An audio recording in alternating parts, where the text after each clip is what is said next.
Okay, AP Calculus BC, Unit 5, Day 16, extra review for the test. So we've checked your answers already. So we have a variety of integration techniques. Sometimes U substitution works.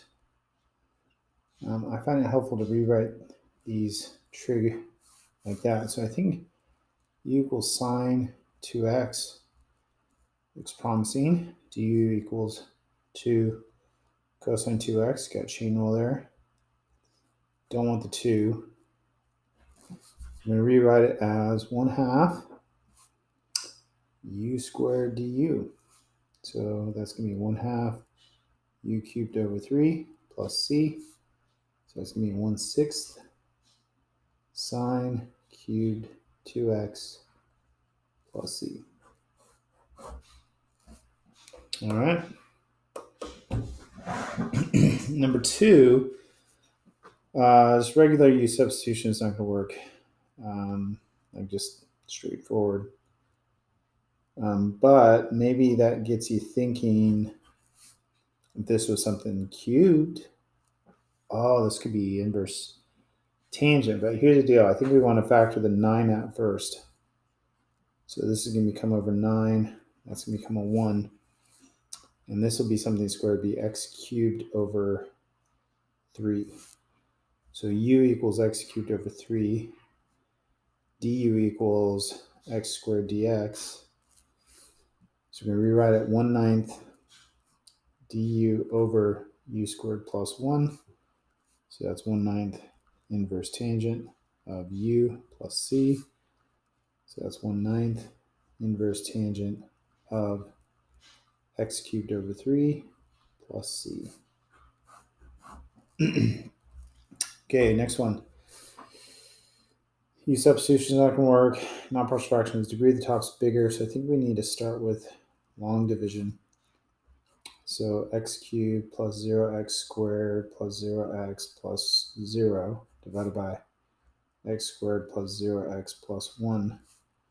First term is going to be x, distribute, x cubed plus 0x squared plus 1x, subtract, negative 1x is your remainder. So that's going to give us x minus x over x squared plus 1. And I think for this one, we're going to just use regular U substitution. X squared plus 1, du equals 2x dx. Don't want the 2. Now the first one is just going to be x squared over 2. Don't involve the U substitution with that. And then this is going to be minus 1/2 du over u. So it's going to be x squared over 2 minus 1/2 natural log the absolute value of u plus c. So it's going to be 1/2 x squared minus 1/2 natural log the absolute value of x squared plus 1 plus c. But then a final answer, we want to get rid of the absolute values because x squared plus 1 is always positive. So 1/2 x squared minus 1/2 natural log parentheses x squared plus 1 plus c would be your best final answer.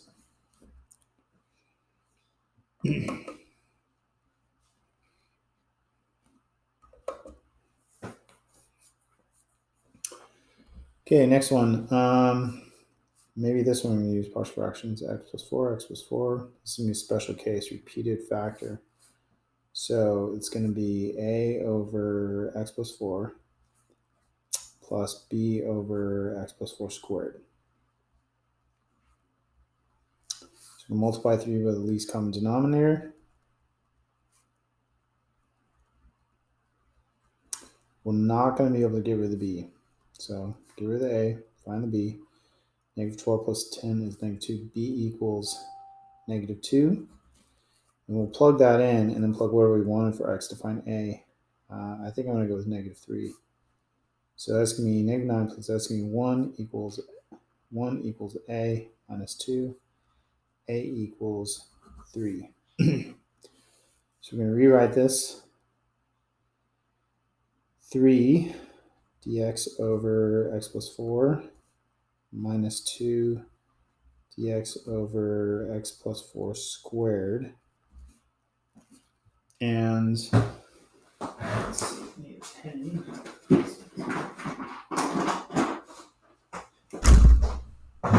Okay, so this is going to be 3 natural log the absolute value of x plus 4 minus 2. This is a power rule. It's x plus 4 to the negative 2, so it's getting bumped up to negative 1 divided by negative 1 plus c. So we get 3 natural log the absolute value of x plus 4 plus 2 over x plus 4 plus c. Okay. Integration by parts, limit. So this is you integrate uv prime, you get uv minus the integral of the two new parts, u prime v. Don't necessarily need to memorize that as a formula, but remember the pattern. You got limit if you need to. This is log, inverse trig, polynomial, expo, trig. So we got expo, trig here. No shortcut. Poly expo, poly trig, you can do the shortcut. You need poly those. First one on the list is going to be u, so this is going to be u, the next one's going to be v prime. So u equals e to the x, u prime equals sine 2x dx, u prime equals e to the x dx, v equals negative 1/2 cosine 2x. So we're going to do the two new things, negative 1/2 e to the x cosine 2x minus the integral of the two new things, so that's going to be minus 1/2 e to the x cosine 2x dx. Now, this might make you think, seems like we're going in circles. Usually this needs to get better. Kind of seems the same. But then you think, oh, we're going to try and get this. So I think we got to do it one more time. You got expo, you got trig. This is your u, this is your v prime. So u equals e to the x, v prime equals cosine 2x dx. V prime equals e to the x dx. V equals 1/2 sine 2x.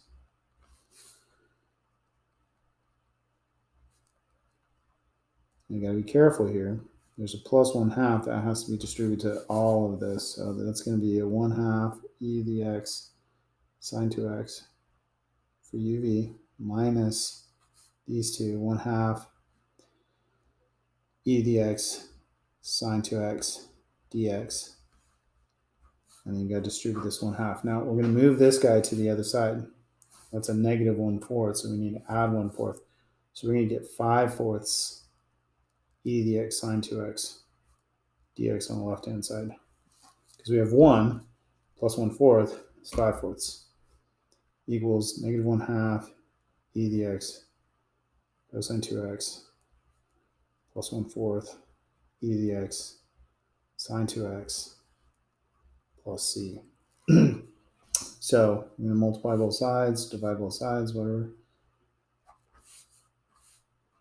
4/5. So our final answer, the thing we're originally trying to find, we've now shown is equal to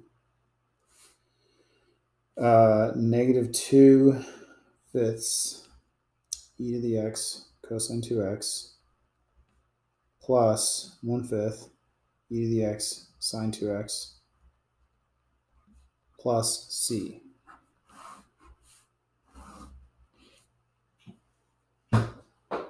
Okay, that's that kind of crazy one. Improper intervals, x cannot equal 0, which is okay for us this time. This is why it's improper. It can be improper for multiple things. So we're going to rewrite as a limit as b goes to infinity of 1 to b. I'm going to change this to x to the negative 3/2, right? Square root, it's 1/2 power, 3.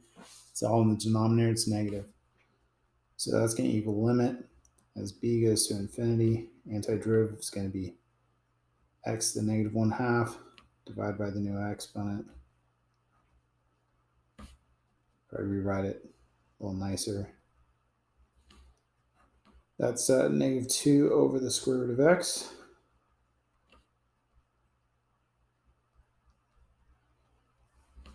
So that's going to be negative 2 over the square root of b minus negative 2 over the square root of 1 plus plus. As b goes to infinity, that goes to 0. And your answer is 2. It converges. All right. This one, no issues with x. We are going to infinity. This is, I think this is going to be integration by parts. This is poly expo. So lipit poly expo is shortcut. So we could repeatedly take the derivative of this 1, 0, negative e to the negative x, e to the negative x, multiply down, positive, negative, positive. So I'm going to rewrite this limit as b goes to infinity. I already have the antiderivative. It's going to be negative x over e to the x. I'm going to change the negative exponents. Minus 1 over e to the x, from 0 to b. So it's going to be negative b over e to the b minus 1 over e to the b minus, if I plug 0 in, it's 0 over e to the 0 minus 1 over e to the 0. This is 0. This is 1, though.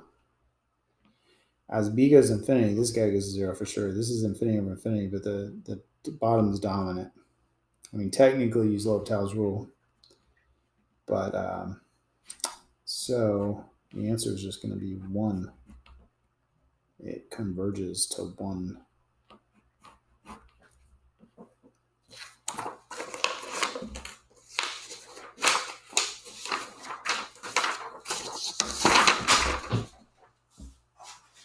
Got a little trig substitution. One problem I don't think we'd be able to solve any other way.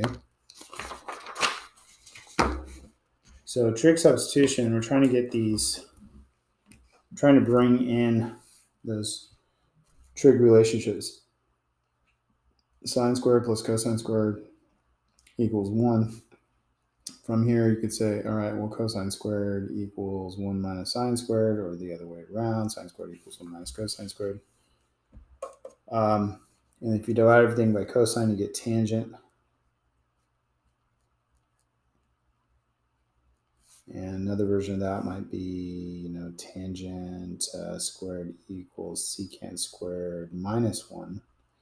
You could probably get everything into one of these 3 shapes. There's other versions of these. There's a whole nother one. Here, this is where the 1's going to go. So I think we want this one. So we're going to set x equal to 6 sine x. And dx equals 6 cosine x dx. So this is going to be 36 minus 36 sine squared x. And then dx gets replaced with 6 cosine x dx. We're going to factor out 36. That's going to give you a cosine squared, which is going to end up giving you a cosine, right? So the antiderivative ends up being, you got 6 and 6, so 36. And, well, I guess I'm getting ahead of myself. So we have a 36 in front, and we have a cosine squared x inside. So we're going to have to use a double angle identity we used a bunch in polar. 1/2 plus 1/2 cosine double angle. I guess we should have really said theta here.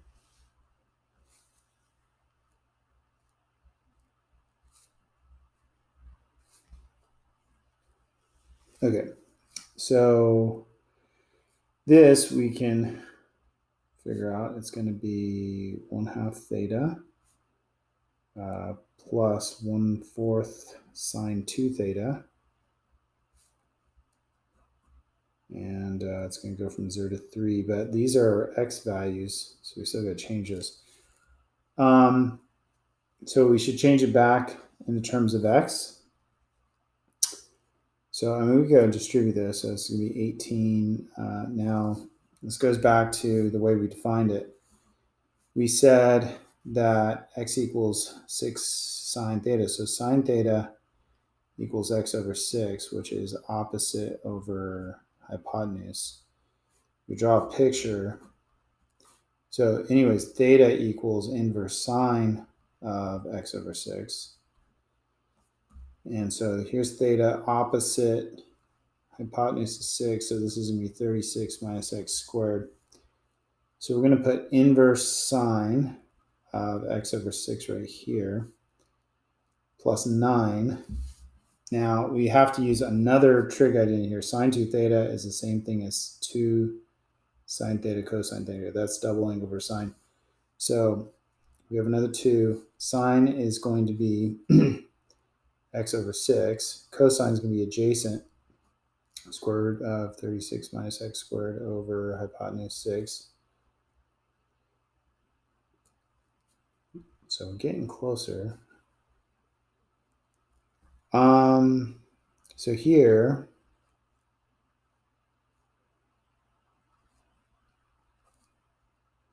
I think it's going to be what? X square root of 36 minus x squared all over 2 plus c. That's the antiderivative.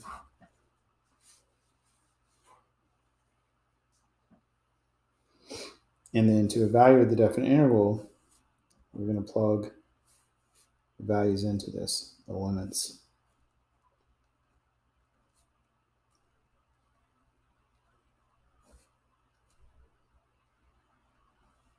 So the limits are 0 to 3. So if we plug 3 in here, it's going to be 18 inverse sine of 1/2 plus 1/2 times 3. This is going to be square root of 36 minus 9 is 36 minus 9 is 27.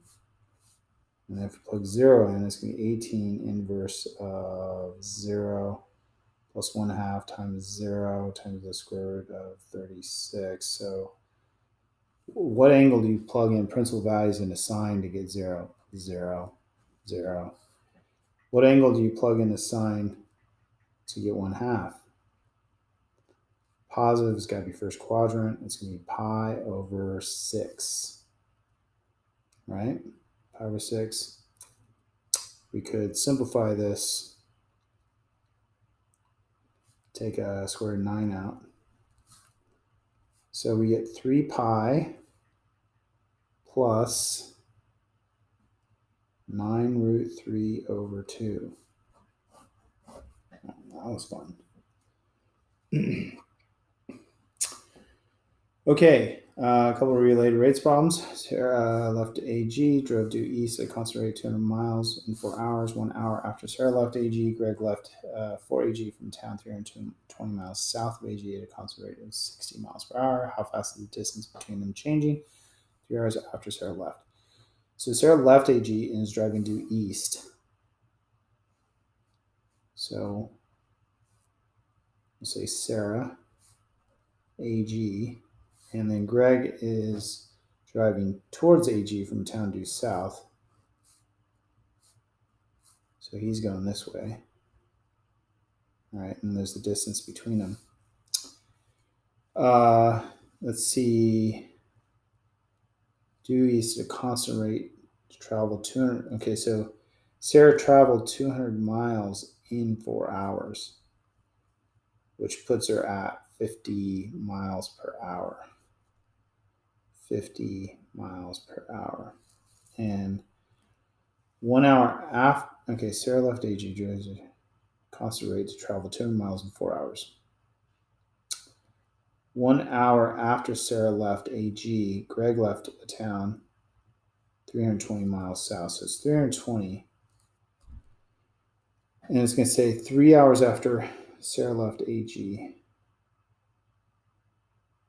Now she's driving at 500 miles per hour, but she's only gone 3 hours. So that's going to be 150 miles.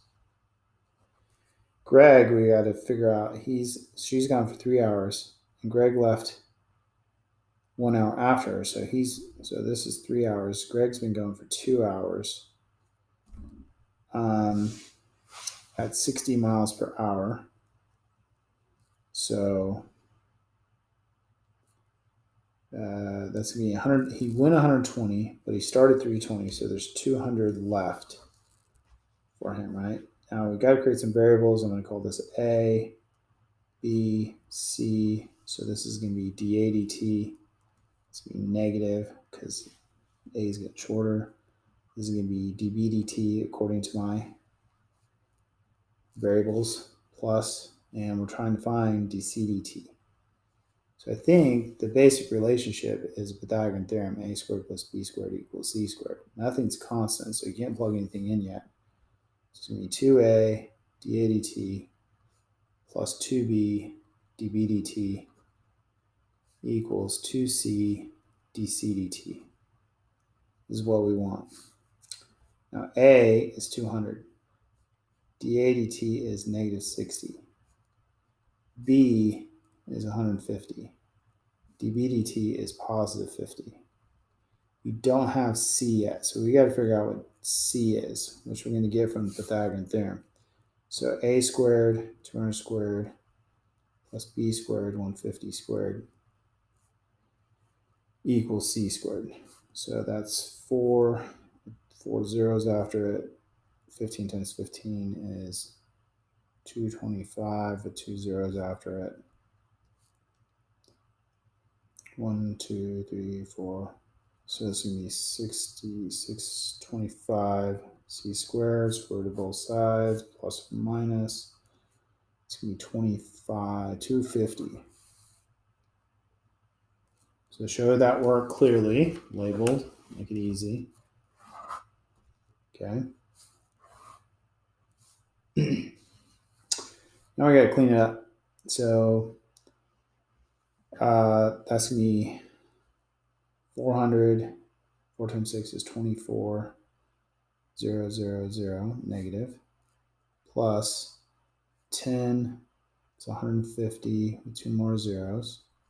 This is 500. So subtract this.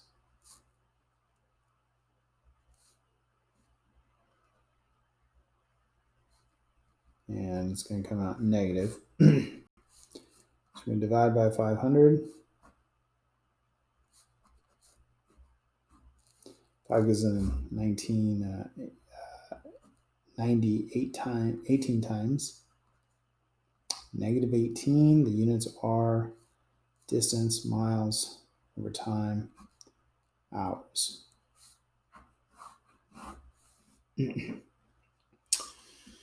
And a cone problem. Okay, if that's 8, this is 4. We know we can do similar triangles, radius, height. Find the rate of change of the coffee height. It's half full by volume. So we're looking for dH dt. So we can start with volume. 1/3 pi r squared h. Want to get it all in terms of one variable probably. So r over h equals 4 over 6. So r equals 2/3 h. We'll plug that in. So 1/3 pi 2/3 h squared. 2/3 gets squared too. So it's going to be 4 pi over 27h cubed. This is the volume formula I think we want to make use of. Now, we can take the derivative, dV dt equals 4 pi over 9 h squared dH dt. Right? This is what we're looking for. It says coffee pours into at 6 cubic centimeters per minute. This is dV dt. And it's positive for us. We're gaining it. So we have that. We have positive 6. The one thing we don't have is the height. And it says half full by volume. So we got to find the full volume. We could use our formula here, 4 pi 27. The height is 6 cubed, which is 6 times 6 times 6. We could take a 3 out of this, take a 3 out of this, take a 3 out of this, and it gives you 2 times 2 times 2 is 8 times 4 is 32 pi. That's the full volume. It says half full by volume, so half full is 16 pi. We can set that equal to our formula, 4 pi 27h cubed, and figure out what h is. Divided pi out of both sides, times 27 over 4. It's going to be 108. Cube root of both sides. Can we take anything? 2 times 54, 2 times 27, 3 times 9, 3 times 3. So there's a perfect cube. So h equals 3 cube root of 4. That's what we want to use. So we'll plug that in. 3 cube root of 4. This means 6 equals, now the 3 gets squared also, which cancels with the 9. And then this is going to be cube root of 16. We can take another 8 out of it. So dHdt is going to equal 6 over 4 pi 2 cube root of 2. So we could say 3 over 4 pi cube root of 2. Units would be inches per minute. So we could go with that. Now it should be, let's see, pours out of, so we should treat this as negative.